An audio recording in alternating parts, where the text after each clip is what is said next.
Hello, Namaste everyone. My name is Roshna Shivan and I am from 6th floor ABCD. Today I am going to discuss about endocarditis.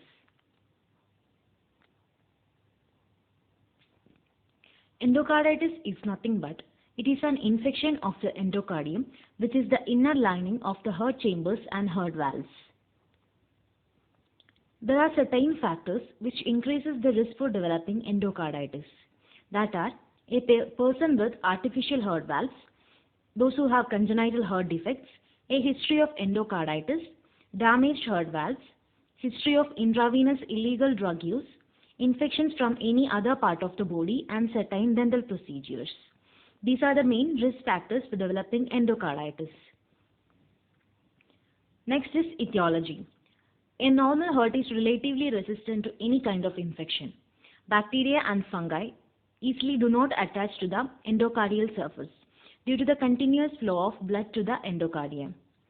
But there are certain factors, mainly two factors for developing endocarditis. The first one is any predisposing heart conditions, and the second one, bacteria in the bloodstream. The bacteria which causes infective endocarditis is Streptococcus viridans, Staphylococcus aureus, Staphylococcus epidermidis, Pseudomonas, Hemophilia, Acinetobacter, Aspergillus, Candida albicans. Candida albicans is a fungi. In rare cases, fungi also causes endocarditis. The pathophysiology. When we consider the pathophysiology, first there will be adherence of microorganisms to the endocardium and valve. It will lead to bacterial growth and multiplication. It will lead to fibrin platelet vegetation, and which results in fibrin thrombosis calcification, which causes valve destruction and embolization. Then the person who is affected will start to show the symptoms. Then it will lead to heart failure. When we consider the mortality rate of endocarditis, most of the deaths are due to heart failure. Clinical manifestations. The clinical manifestations are, or it can be divided into two, general symptoms and skin and nail manifestations. The general symptoms are fever and chills, new or changed heart murmur, fatigue, muscle and joint aches, night sweats, pain while breathing, shortness of breath, swelling on your feet, leg or abdomen. These are the general symptoms or the flu-like symptoms. And the specific symptoms or the skin and nail manifestations are petechiae. Petechiae is nothing but pinpoint dots appear on the skin due to the bleeding. And the second one is splinter hemorrhage. Splinter hemorrhage is red streaks which is shown over the nails. Third one is Osler's nodes. Osler's nodes is split pea-sized nodules which will be tender in nature. And Janeway's lesion. The Janeway's lesion will be any kind of papule, macule, nodules, but it will be non-tender in nature. And the last one is clubbing of fingers. In clubbing of fingers, there will be enlargement of the fingers and the curving of the nails will occur. These are the skin and nail manifestation. Petechiae, Osler's nodes, Janeway's lesion, clubbing of fingers. The next one is diagnostic measures.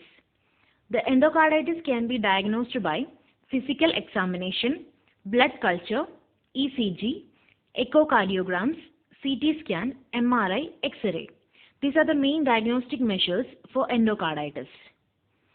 The modified Duke criteria for diagnosing infective endocarditis include one or more of these pathologic criteria, that is, microorganisms identified by culture or histology, in vegetation or in an embolized vegetation, or in a cardiac abscess, histological specimen from a vegetation, or an intracardiac abscess showing active endocarditis.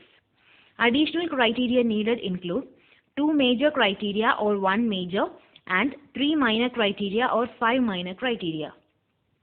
The two major criteria are 2 positive blood cultures from samples drawn at least 12 hours apart, evidence of endocardial involvement, that is, echocardiographic evidence of an oscillating intracardiac mass abscess, new partial prosthetic valve dehiscence, new valvular regurgitation. These are the two major criteria. The five minor criteria are fever greater than 100.4 degree Fahrenheit, vascular phenomena such as major systemic emboli, Janeway's lesions. The immunological phenomena such as Osler's nodes, predisposition to infective endocarditis, that is, predisposing heart conditions or IV drug use, or microbiologic evidence not meeting major criteria. The management is IV antimicrobial therapy based on sensitivity of the causative agent. The surgical management includes removal and repair of infected valves.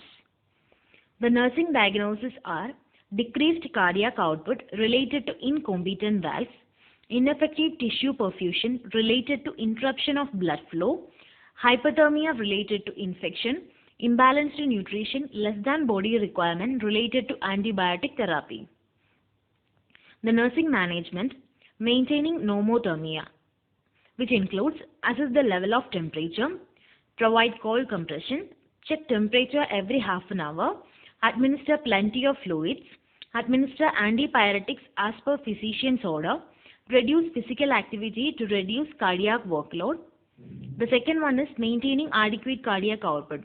In order to maintain the cardiac output, we need to auscultate heart sound, rate and rhythm, monitor for onset of new murmurs, assess for jugular vein distension, administer diuretics as per order, monitor daily weight and maintain IO chart, monitor vital signs during activity to evaluate cardiac response, and monitor signs of activity intolerance.